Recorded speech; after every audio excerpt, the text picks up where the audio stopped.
Olá a todos, aqui é o professor Cláudio e hoje eu trago para a nossa reflexão um verso da autoria do grande dramaturgo inglês William Shakespeare.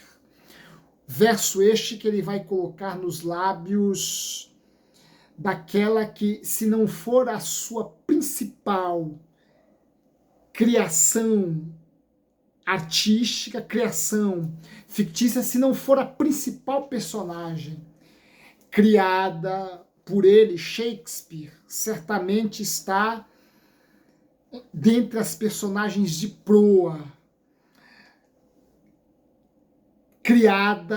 criadas por William Shakespeare. E eu me refiro ao Hamlet, personagem que empresta seu nome à peça teatral Hamlet,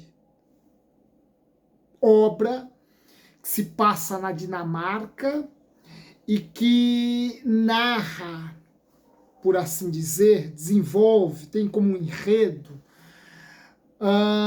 os dramas vividos pelo príncipe dinamarquês Hamlet, que se vê diante do peso, por assim dizer, de vingar a morte de seu pai, que havia sido assassinado num conluio envolvendo seu tio, que vai usurpar o trono da Dinamarca após ter assassinado o rei, e sua própria mãe, Gertrudes. Ora, Hamlet, sabendo do desfecho trágico que dera cabo à vida de seu pai, por meio da aparição do fantasma de seu próprio pai, se vê agora diante do fardo de vingar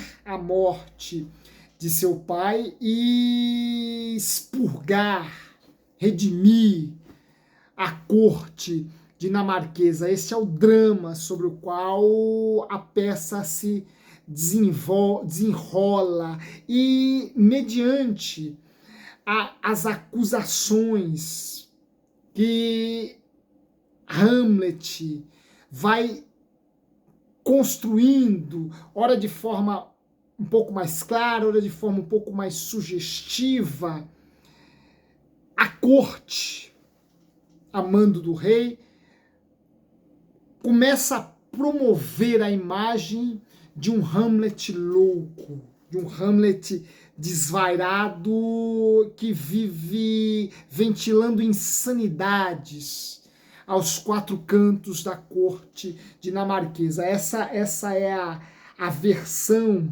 diríamos, oficial, que distorce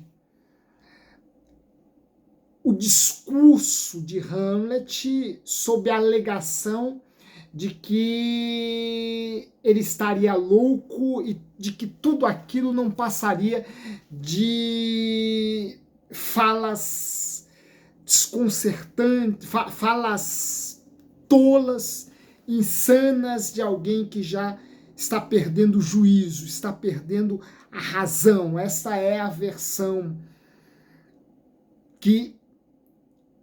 oficial que fora criada a fim de, certamente, claro, proteger aqueles que estão no poder e que são os alvos da crítica feita por Hamlet, feita pelo príncipe dinamarquês. Esta é a imagem que será projetada pelo rei acerca do príncipe dinamarquês Hamlet, e que tinha como objetivo atenuar ou distorcer as críticas e esse empreendimento hamletiano de vingar a morte de seu pai e redimir, por assim dizer, purificar, limpar a corte corrupta da Dinamarca. Ora, num determinado momento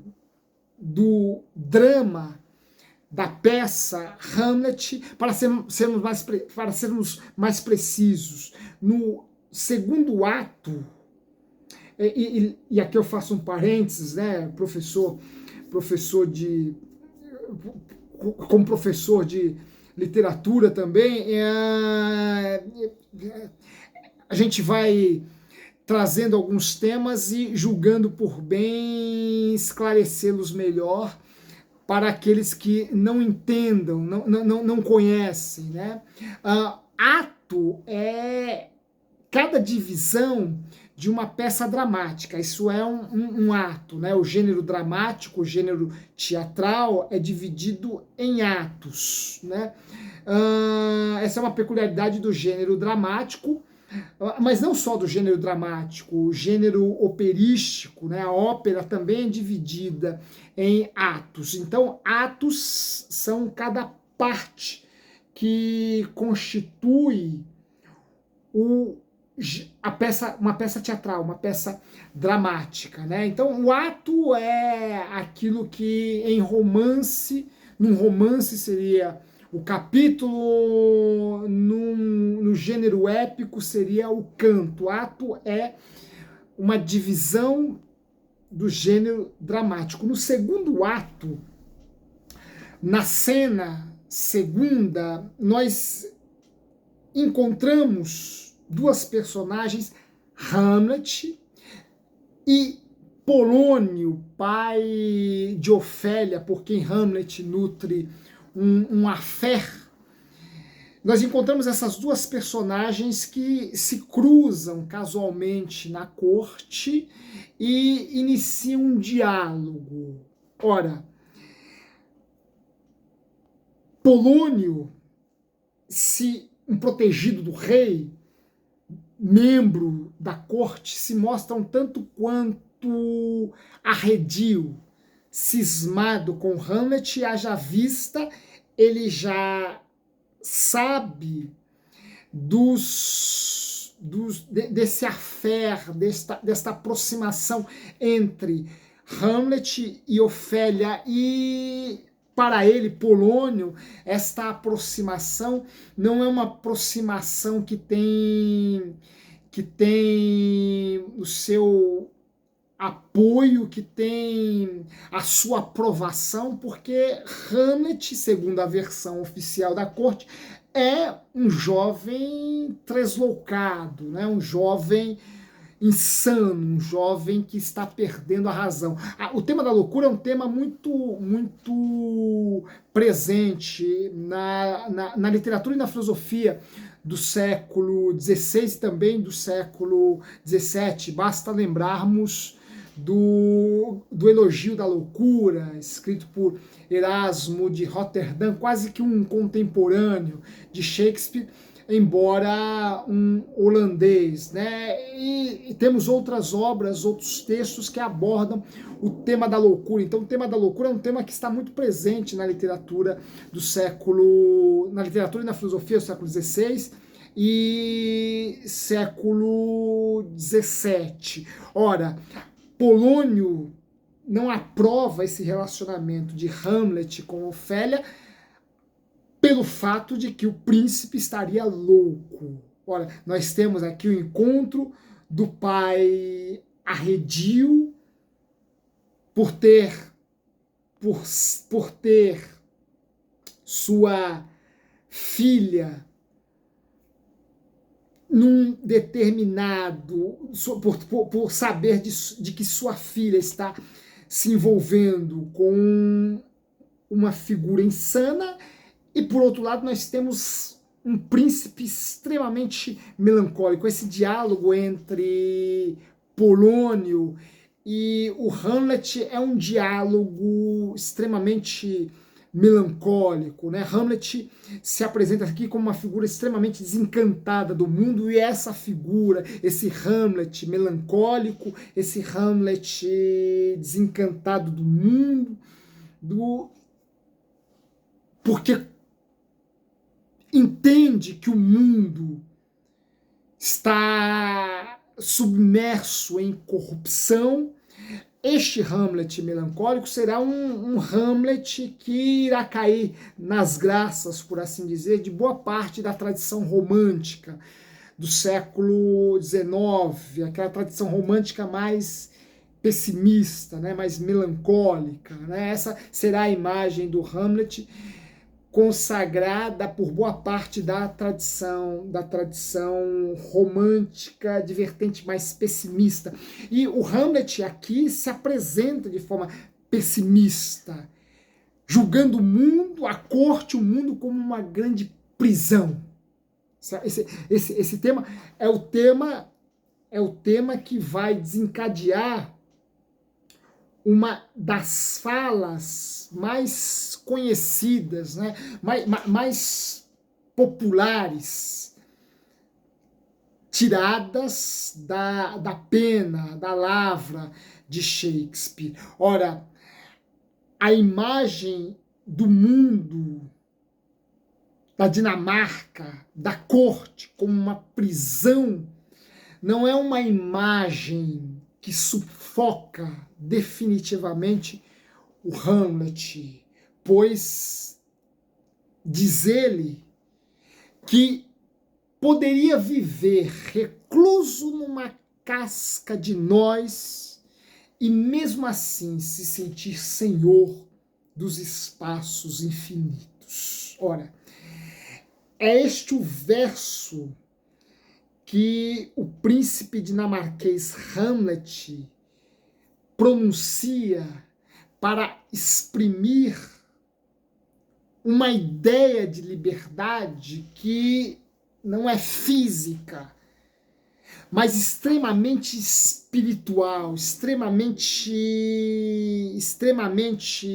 eu não diria psicológica, mas uma liberdade que representa muito mais, que representa muito mais a condição da alma do indivíduo do que o seu estado físico propriamente dito. Ora, diante dessa imagem que ele mesmo, Hamlet, engendra de um mundo como uma grande prisão, ele, em contrapartida, se mostra como um espírito livre, como uma alma livre, porque mesmo se vivesse recluso numa casca de nós, e a casca de nós aqui é uma metáfora do mundo, é uma metáfora da corte, é uma metáfora da Dinamarca, mesmo se vivesse recluso numa casca de nós, eu me sentiria senhor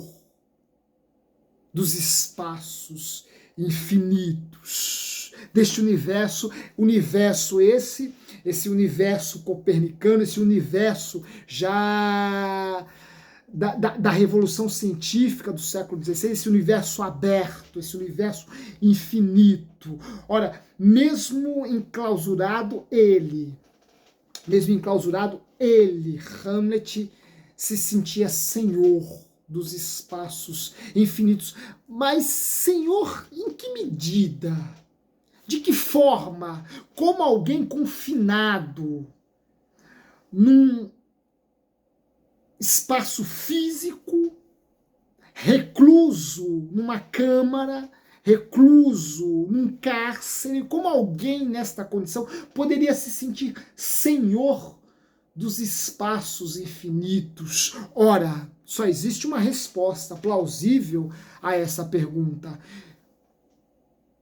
Um homem só consegue se tornar soberano de todos os espaços do universo por meio de sua mente, por meio de suas ideias, por meio de seu intelecto, por meio de sua ciência, por meio do seu conhecimento. Ora, esta fala, essa ideia de uma liberdade que é muito mais de natureza espiritual, porque ela emana da alma, é uma condição é um estado de espírito que não depende necessariamente da condição do corpo. Essa ideia adquire contornos extremamente ricos e sugestivos quando, por meio desta fala, nós nos recordamos que um outro inglês que vai viver no século XX e chegará ao XXI, recorreu a este verso: eu poderia viver enclausurado numa casca de nós e mesmo assim me sentir senhor dos espaços infinitos. Um outro inglês que vai viver 5 séculos depois do grande dramaturgo William Shakespeare, vai recorrer a este verso para dar título a um de seus mais importantes livros. Eu me refiro ao grande astrofísico que nos deixou recentemente, Stephen Hawking. Ora, o Hawking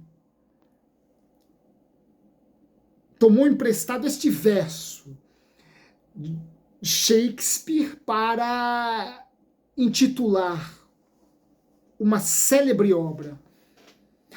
Ora, o seu livro, Universo numa Casca de Nós. Ora,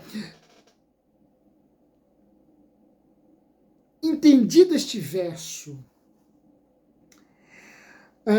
a partir da figura do Hawking, este verso vai ganhar uma dimensão toda rica, sensível, toda entusiasta, inspiradora.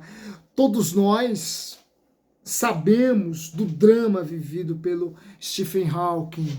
Ora, todos nós sabemos de sua doença degenerativa que comprometeu todos os movimentos de seu corpo e o manteve aprisionado numa cadeira de roda durante a maior parte de sua vida, e nesta cadeira de roda ele acabou falecendo. Ora, todos nós conhecemos o drama pessoal deste homem, nós sabemos qual era a sua casca de nós sabemos qual era o seu cárcere, nós sabemos de suas limitações físico-espaciais. Entretanto, nem por isso este homem deixou de divagar, de viajar, de caminhar pelo universo infinito por meio de sua mente, por meio do domínio de sua ciência, por meio do domínio das leis da física, da astrofísica e da cosmologia. Ora, este homem que passou boa parte enclausurado, boa parte preso numa cadeira de rodas, não se deixou ser intimidado por essa condição física e permitiu a sua mente viajar pelos espaços que ele desejou viajar pelas plagas do universo que ele pretendeu viajar e contemplar. Eis aí uma figura cuja história pessoal ilustra com perfeição essa ideia, essa imagem de que um homem pode estar confinado nos espaços mais hostil. Entretanto, ele pode mesmo assim ser senhor de sua alma, senhor de seu espírito, e por meio da ciência, e por meio do conhecimento, e por meio da riqueza de seu intelecto, do potencial de seu intelecto, viajar, ser senhor. Ora, essa ideia de um soberano, de alguém que exerce, desempenha a soberania por meio do intelecto, dos espaços infinitos, ou seja, do universo, é uma ideia também do século XVI, é uma ideia que nasce do século XVII, é aquela ideia de ciência ativa que se contrapõe à ciência contemplativa medieval. Ora, os modernos, diferentemente dos pensadores medievais não se contentaram em apenas conhecer as leis da natureza, eles desejavam conhecê-las para manipulá-las. A ciência que lhes interessa é uma ciência ativa e não uma ciência meramente contemplativa. Não é o conhecimento pelo conhecimento, mas é o conhecimento que tem por objetivo dominar as leis da natureza e manipulá-las a fim de satisfazer determinados anseios da humanidade. Nós sabemos que tudo isso, que essas ambições terão consequências éticas extremamente desastrosas quando todo esse aparato científico for parar nas mãos de gente tresloucada, mal intencionada, de gente. E aqui nós poderíamos falar aqui nós poderíamos falar dos acontecimentos desastrosos da Segunda Guerra Mundial, nos quais a ciência parou, chegou em mãos irresponsáveis e acabou servindo a interesses desumanos, interesses, ambições meramente políticas, imperialistas, belicosas, enfim, né, nós sabemos a história, não vou devagar por esses temas aqui, mas só para citar um exemplo, temos o projeto Manhattan, que culminou com a criação daquelas bombas atômicas que foram lançadas em Hiroshima e Nagasaki. Temos a ciência nazista a serviço de fins extremamente desumanos, bárbaros, de fins extremamente hostis e que vai culminar com o Holocausto, enfim, essa ideia de ciência como forma de dominação da natureza e de suas leis para distorcê-las a fim de satisfazer os anseios humanos, teve os seus benefícios, mas também trouxe muitos prejuízos à humanidade. Mas essa é uma ideia que nasce no século XVI, que vai atravessar o XVII e vai chegar ao XX. Ora, ao dizer eu poderia me sentir senhor, soberano, um soberano dos espaços infinitos, aqui Shakespeare faz uma referência a esta ciência ativa. E um grande entusiasta, uma das maiores protagonistas da Revolução Científica do século XVI, também foi um inglês. Seu nome, Francis Bacon. Ora, Bacon foi um entusiasta defensor da ciência ativa, do conhecimento ativo. E é dele, Francis Bacon, uma célebre frase por meio da qual ele diz: conhecimento é poder. Conhecer é poder. Ora, nós estamos diante de três figuras, três ingleses: Shakespeare, Hawking e Francis Bacon, três ingleses que foram entusiastas da ideia de conhecimento e expressaram, por meio desse seu entusiasmo, ampliaram por meio de seu entusiasmo os horizontes da raça humana. Ora, por meio do conhecimento, por meio da mente, por meio do intelecto, o homem pode ampliar seus horizontes de vida e atingir os lugares mais distantes do universo, ainda que esteja confinado num espaço restrito, num cárcere restrito, num lugar limitado. Ora, essa imagem de conhecimento, essa ideia de conhecimento é a ideia que eu deixo para a nossa reflexão e para a nossa inspiração. Por que não? Porque o conhecimento leva o indivíduo longe, o conhecimento é capaz de ampliar a visão de mundo do indivíduo e lhe apresentar o cosmos na palma de sua mão. Ora, o conhecimento faz do homem um ser livre, ainda que sua condição física seja de limitações, de restrições, de clausura ou de encarceramento. Sugiro aqui que vocês assistam um filme chamado Invictus, que tem como fundo a figura do ex-presidente sul-americano Nelson Mandela como fonte de inspiração a um time de rugby que está recorrendo ao esporte como uma forma de resistir ao apartheid presente na África, na África ainda em tempos recentes. Ora, num determinado momento do filme, Nelson Mandela se apresenta lendo um poema, ele que ficou 25 anos encarcerado num cubículo, por assim dizer, por conta de sua luta política, por conta de sua militância política.